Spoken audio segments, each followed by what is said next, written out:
Hey everyone, welcome into today's webinar. My name's Nick Child and I'm the Director of Client Experience here at Harris Federal Law Firm. Really excited to have everybody here today as we're going to talk about some good stuff for federal employees to know that are interested in federal disability retirement. Before we get started, I want to make sure that you see this slide and look in the bottom right corner of your screen. You'll see a chat box there where you can ask questions. We have a team of people here live that are answering questions as they come in. We'll try to get to those as quickly as we can, but there's typically a lot of questions that come in during these, so take advantage of that. Get your questions answered while you're on here. If we don't have time to get to those today, you can always give our office a call and schedule a free consultation where we can walk you through what all of your benefit options are and what really is the best route for you. But today we're going to be talking about federal disability retirement and what health and life insurance looks like on federal disability retirement and just what you need to be thinking about in general. I have Grant Ostrander here with me today. He is our Director of Operations here. He's also a chartered federal employee benefits consultant and is also a certified federal retirement consultant. And in addition to those, he has his life insurance license. So he really is the perfect person to be talking to you about this today. Grant's been with Harris Federal since the beginning for over 17 years now. He's been helping people walk through all of this and really guiding them towards the best, possible future that they can find out of the tough circumstances that they find themselves in. So Grant, excited to have you here and for you to get to talk to everybody today. Yeah, Nick, thanks for having me. It's a blessing to get on here and talk with some folks about what their options are heading into disability retirement. So what we're going to cover today, we're going to talk about the basics of federal disability retirement. We're not going to get into the weeds with it today. We're not going to go into too much detail because hopefully you've already heard of that benefit before and all the benefits it offers you. But we're going to cover those real quickly just so that we know that everybody has a baseline understanding of what we're talking about. That's including how much it pays, the other highlights, and then we're going to specifically get into the insurance options, the health and life insurance options that federal employees have with federal disability retirement. And then talking a little bit about survivor annuity options, and then, what happens once I turn 62 and get on my regular retirement. So first, let's get into the basics of federal disability retirement so that we can make sure, like I said, that everybody's on the same page here and we know what we're talking about. So let's talk first about who it can help. Yeah, so this is a benefit that really applies to federal employees who have some kind of medical condition that is preventing them from completing at least one of the essential functions of their job. Medical condition could be an illness or it could be an injury. It doesn't have to be an on-the-job injury. It just has to be some kind of diagnosis that's preventing them from being fully successful in all the areas of their job. Yeah, so if you're having a tough time doing your job because of injury or illness, this is something that you need to be looking at. And like Grant said, this can be caused on the job, but it doesn't have to be. So that's something that you need to be thinking about and know. So this is a benefit that comes from your FERS retirement package, right? So this is built into it. It's there for every full-time federal employee. So CSRS employees are eligible for this benefit too. It's built into your package, but that it looks slightly different with that calculation there for them, and you need to be aware of that. We're not going to get into the details of that here because most of our audience is going to be under FERS. So, and then this is a benefit that is handled by the Office of Personnel Management, the OPM. So to get into the highlights of this benefit real quick and just talk about what that looks like for somebody that needs to utilize this benefit. The first thing we're going to look at is the monthly annuity. You stand to earn some monthly income, the ability to work in the private sector, credible years of service, so continuing to earn those while you're on this benefit, and then what we're all here for today, which is the health and life insurance, really knowing what all the options are there. And we'll get into that just a little bit later. But first, let's talk about how much it pays. Right. This is the number one question, for everyone. Whenever we're thinking about something like this, we've got to know, what could I expect to receive from a benefit like this? And so it's got a fairly simple calculation. The first year, you would receive 60% of your high three. And then every year after that, until you turn 62, you would receive 40% of your high three. And high three is an important number, and it can be confusing for people, but let's talk about that for just a second. The average of your highest 36 consecutive month period of your basic pay is how they get a high three. And this begs a lot of questions. Well, what about my overtime, or what if I have leap pay, or there's all these different kind of caveats and exceptions. But it's important to remember that if these things are mandatory, they're calculated in as part of your basic pay, and if they're not mandatory, they're generally not. And you know whether or not you have these things mandatory in your pay. But the best news of all is that the OPM will calculate it for you. You don't have to do a lot of math. Exactly. And this is something that you can find on your SF50, so it makes it a little bit easier for you.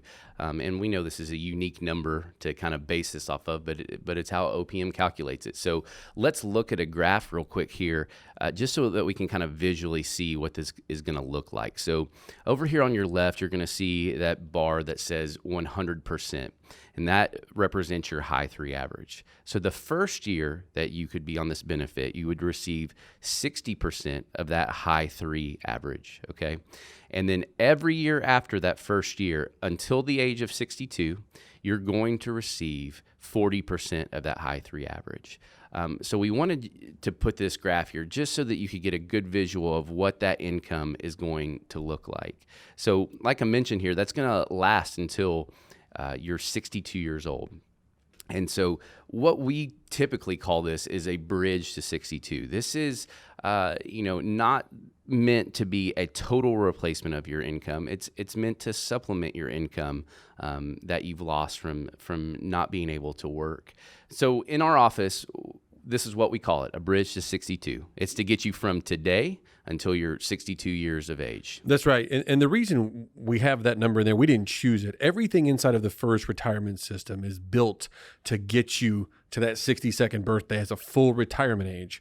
That's when you're eligible to start receiving Social Security unreduced. And there's little structures that are built in to incentivize you to get to that age. So the disability retirement works the same way. And we talk about a bridge to 62.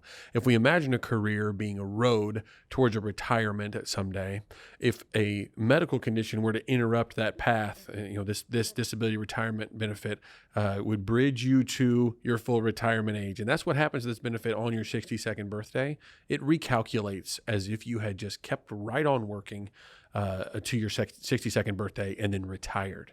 Yeah, so we'll talk a little bit more about that here in just a second with credible years of service. That'll hopefully help that make more sense to you.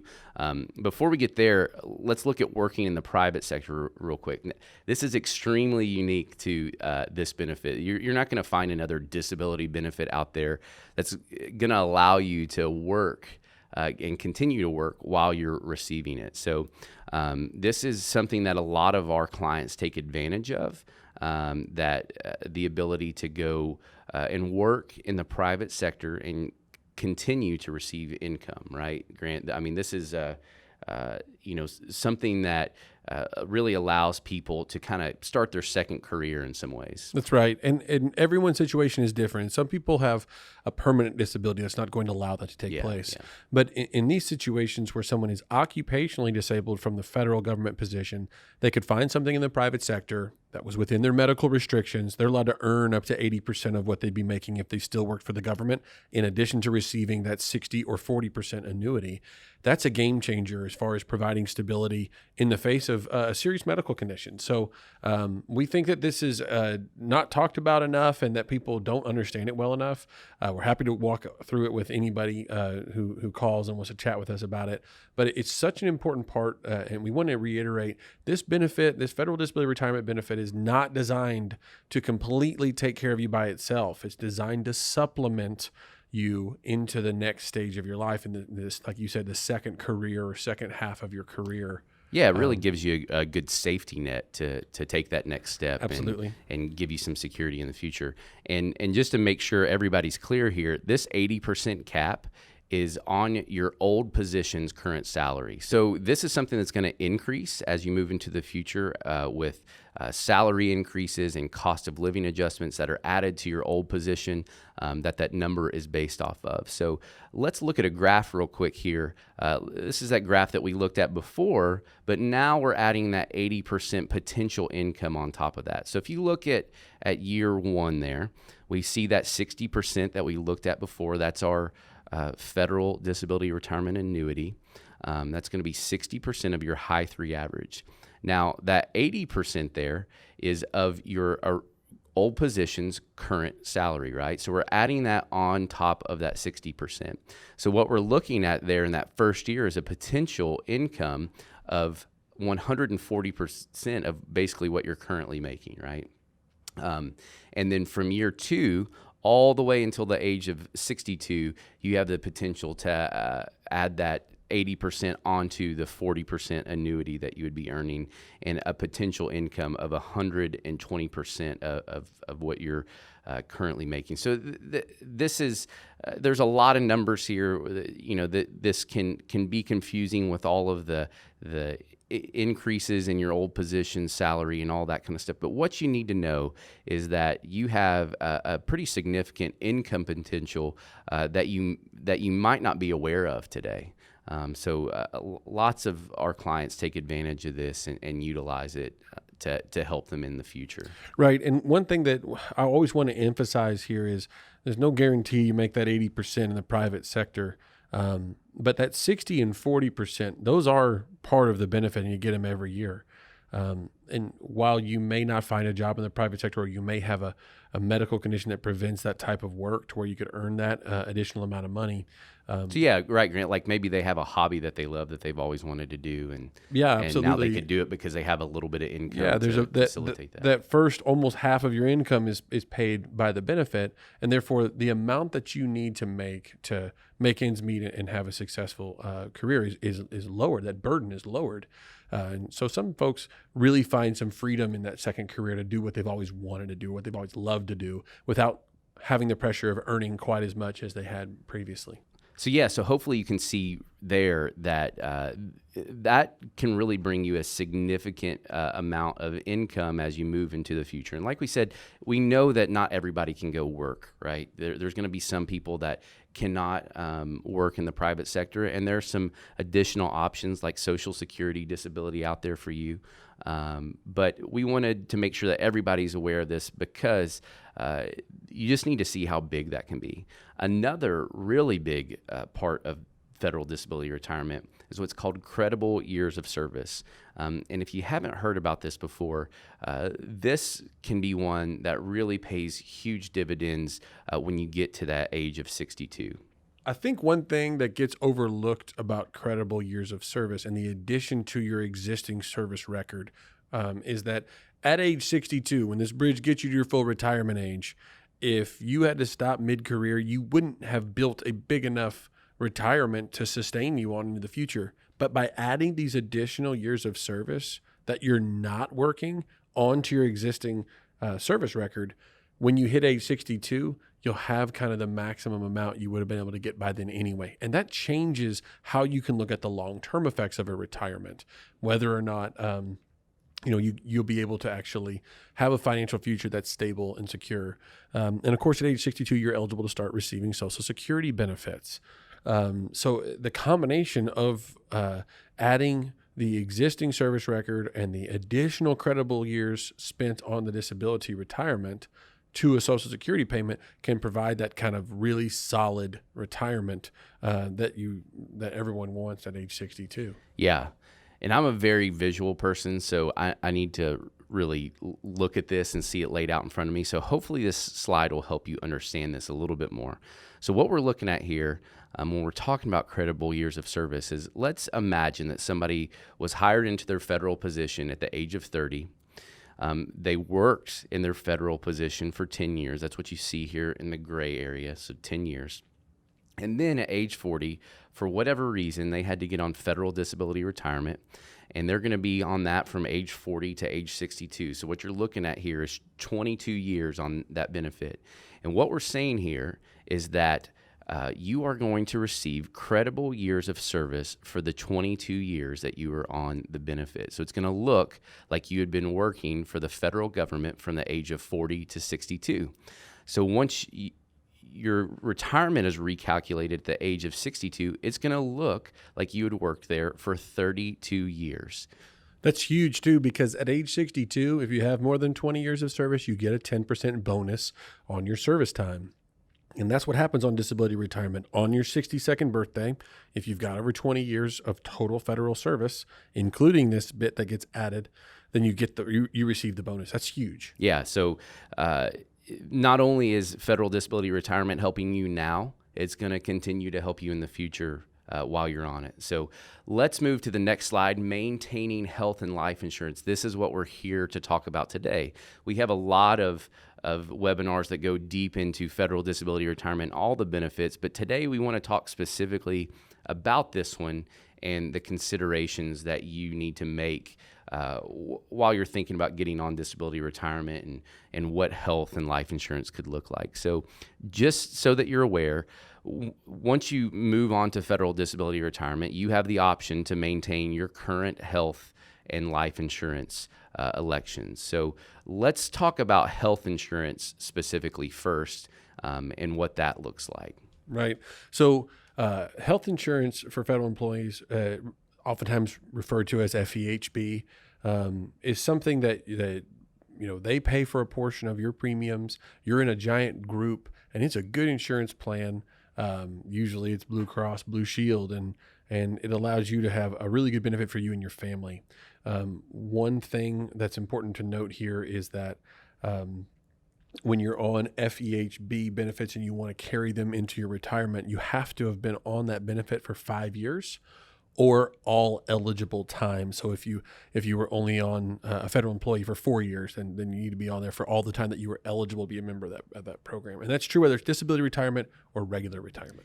Yeah, so this is something that a lot of people are concerned about when they're getting on this, is because they're in a position where they're injured or disabled, and they're worried about, well, how are they going to keep health insurance? That's right, especially if it's not a work-related injury and you don't have a third-party means of paying for that medical care. This is for any kind of illness or anything else that would arise after retirement that you need. So it's a way to get off of being dependent purely on a Medicaid and having a private insurance carry you through your retirement. Yeah, so this can really ease a lot of people's fears about moving into the future. So a couple things that you need to consider is what happens once you're approved for federal disability retirement. What's that going to look like? So let's talk first about being on the rolls. What's that going to look like? Yeah, so if you're still employed by your agency and your benefits haven't been terminated yet, then you can just continue your health insurance right on into retirement. Nothing really changes. They just shift from taking your premiums out of your paycheck to taking them out of your annuity. Yeah. And then a lot of people are wondering if they've been terminated or separated from service and their insurance has been stopped. Right. What's that look like? If your benefits have been terminated after a separation from service, you can apply to have them reinstated. And if they are, which they typically are, they're reinstated retroactively. You owe them the premiums for that time period, but it's usually coming out of some sort of retirement back pay. So it effectively always still comes out monthly. It just may come out in a chunk if they have to pay you a chunk. Yeah, that would include any medical expenses that you had to pay. They would go back and retroactively you got retroactively file those claims and go through it, the insurance. So so if you had to pay for some health expenses or doctor visits out of pocket, those can go back and be retroactively put in the insurance and the claim be paid. Gotcha. Okay. All right, so one other thing that we wanted to make sure that everyone's aware of, specifically USPS employees, is that the standard federal employee pays 50% of their premiums, and the federal government takes care of the other 50%, and that's kind of the standard here. Whereas USPS employees have an extra little bonus built into their package where their agency pays 55% of their premium. And that's just going to change back to the standard 50-50 that every other federal employee is under, once you've been separated from your service and under the federal disability retirement with the OPM. So that's a little tidbit for USPS employees that they just need to realize is going to take place. So let's get into real quick what everybody's probably thinking if you have a spouse or dependents is, are they going to be able to continue to receive health insurance just like they have been? And the answer is yes. It's just that simple. Just like they currently have been, and what you've currently been paying, they're going to be able to receive those. That's right. There is this one big kind of caveat, though, and it's important to kind of talk about it right now. You can't add benefits right here. You can only subtract benefits. So if you haven't had your spouse and kids on there, you can't necessarily add them on unless there's an open season coming up. And if you've never had this benefit, like we said earlier, you have to have had it for 5 years prior to the retirement. But maybe even more importantly, there's a part of your retirement called a survivor election, a survivor annuity. And the survivor annuity is a form of insurance that leaves a payment to a surviving spouse in the case of your death.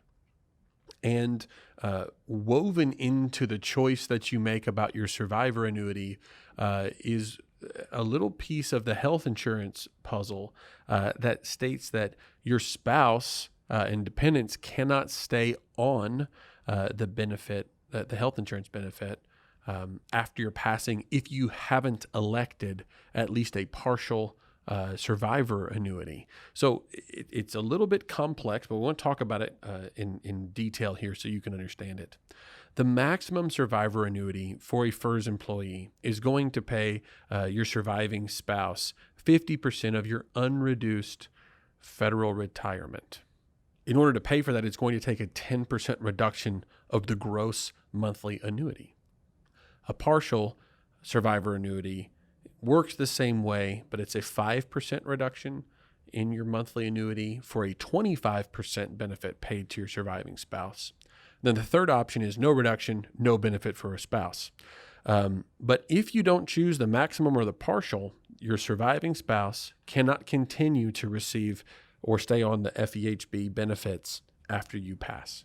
Yeah, and that's a really important thing to remember and to think about. And that's what we're talking about here today, is to show you all of the options. This is different for everyone in whatever situation that they're in. You really need to be considering these things in the context of your situation, because there's no one size fits all for everybody. And I can't possibly emphasize enough, you should not watch this webinar and then go make your elections. You should watch this webinar and probably think, I need to talk to somebody who deals with insurance, or Harris group here, talk with us about what your options are. That's one thing we really do walk through with people, is understanding these things on an individual basis so they can at least make a really informed decision about what's best for them in their life. So one thing I just want to make sure is very clear here. When we're talking about a survivor annuity, we're talking about that monthly income that would come after your passing to your spouse, right? Now, if for some reason your spouse passed away before you, that money would essentially be gone. It doesn't go to your dependents upon your passing, right? The survivor annuity is only for a spouse. Yeah. The health insurance continuation can be for dependents, but if you're still alive, it's irrelevant anyway. Yeah. So I just wanted to make sure that was clear, that what we were talking about there when we talk about a survivor annuity, because we know this can be confusing, but like I said, we just want to give you all of your options so you can really start thinking about what could be the best choice for you and your family. So real quick, let's get into life insurance options and understanding what those options are and how they could play out on disability retirement. So let's talk about FEGLI first. Right. So Federal Employee Group Life Insurance, or FEGLI, is tossed around as a pretty generic term for group life insurance offered through the federal government. And there's multiple formats, but the ones that are most common that you're going to see is your basic life insurance. And that's going to be an amount of money equal to 1 year of your salary rounded up to the next $1,000 plus $2,000. And that's the most common type out there. But there's also an additional 3 options that you can elect to add. You have to have the basic to add these, but they're pretty simply named option A, option B, and option C. So let's go through these one at a time. Option A is called standard insurance, and it's just a $10,000 lump that you can add. If you choose option A, you're going to pay an additional premium, and it's worth $10,000. Option B is called additional optional insurance. This one's a little bit more complex, but essentially you can add additional multiples of your salary, up to 5 total multiples. And each time you add a multiple, obviously the premium goes up. So let's just say you made $100,000. What we're talking about is a maximum of $500,000. This would be a maximum of an additional $500,000. That's right. Yeah. In addition to your basic. Yeah. Okay. So the last option is option C, and it's not based on your salary. It's a standardized amount, and it's for members of your family if they were to pass away untimely. You can also add up to 5 multiples of this. Each multiple would pay out $5,000 for a spouse or $2,500 for each eligible child, up to 5 multiples. So just to make sure everyone's clear, this has to be something that you are already enrolled in and have elected for once you're approved for disability retirement, right? That's right. You have to have been enrolled in FEGLI for 5 years, and there isn't even a waiver for the all eligible. So it really has to be 5 full years in FEGLI to be eligible to take that into retirement. Okay, that's great. I just wanted to clear that up so everyone understood that. So we've talked a lot about that 62-year-old age mark here, and Grant had mentioned it being so important earlier. So let's talk about what happens at age 62 so that you know what to expect and what to be thinking about. The first thing is your retirement is going to recalculate into a regular retirement. So what you would be on is a disability retirement, and at age 62, that's going to convert over to a regular retirement, and that's going to recalculate based on your service. And like we mentioned before, you would have some credible years of service to add to that since you've been on the benefit. And additionally, you'd be eligible to start drawing regular Social Security. And that's something that you really need to talk to a financial advisor, specifically one that has experience with federal employees, that understands all the benefits that you're looking at as a federal employee, and to know when the right time for you to take that is. And then like we mentioned here, once you turn 62, you're going to be able to maintain that health and life insurance like you would if you were just retiring normally. But you might have some considerations to make with your life insurance there, because those premiums are really going to take off once you get to that age. Yeah. I don't know if there's anything that'll blow your mind more than how quick the premiums go up in FEGLI once you hit your full retirement ages. So it's definitely an advisable idea, no matter what age you are, to at least look into the idea of getting your life insurance situation taken care of outside of the federal government. The younger you are and the more insurable you are, meaning the less life-threatening your disabilities are, perhaps the better deal you might find on the open market. This is a really good benefit for people who are going to have a hard time getting insured or are closer to this 62-year-old age at the time they're going through this period of switching to a disability retirement. So, every situation really is different, and we want to walk through that with everybody individually. But the truth is, keeping your FEGLI later on into your life does become cost prohibitive. One thing that we talk about a lot is not risking your future. And we don't say that as a sales pitch. It's because you have so much at stake when it comes to income and finding a secure future with these benefits. Yeah, I think that that's one thing we really want to do is we want to give away information as much as possible. And it's a free consultation if you want to call us and let us at least kind of walk through it with you. Because one thing I know about this is I know you've just watched a webinar. You may have watched a lot of our webinars before, and hopefully you're getting something out of them that's really helpful to you. But without it being specific to your situation, it can be a lot of information, like trying to drink from a fire hose. And when you have all of that going through your mind, it can be difficult to understand what really is at risk, or if I do this in this order, do I drop any balls? And that's one thing we want to make sure that everybody who has questions can get those questions answered, and at least figure out what the best plan is. That's a value that we offer for free, because we really do think it's worth it for you to know. And if it makes sense for us to be on your team, that's when we will move forward in that kind of situation. Yeah, it's just like, we recommend people talk to a CPA about doing their taxes, right? Now imagine if you had a tax return that was worth maybe $1 million.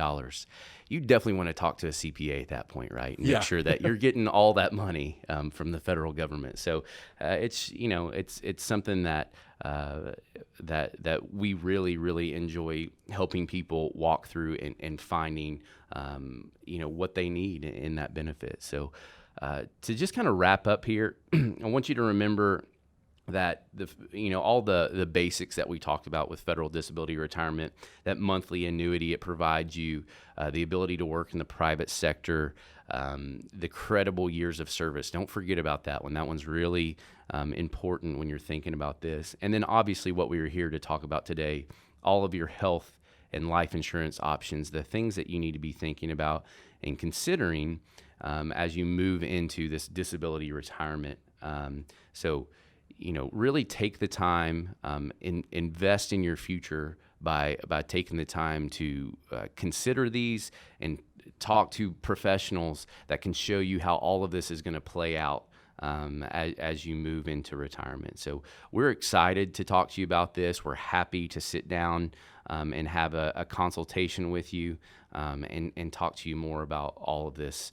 If you have questions right now, go to that chat box in the bottom right corner. We have people here that are taking questions and providing answers as quickly as they can.